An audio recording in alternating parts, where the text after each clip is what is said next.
புத்தியுள்ள குஞ்சு இது, கூடு ஒன்றும் தேவையில்லை. புத்தியுள்ள பிள்ளை இது, கெட்டு நிற்க போவதில்லை. தாயொருத்தி இருந்தா ஒரு தந்தை உண்டு கேளம்மா.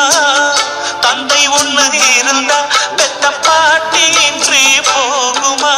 தெருவோரம் கிடந்தும் ஆனாலே இல்லை.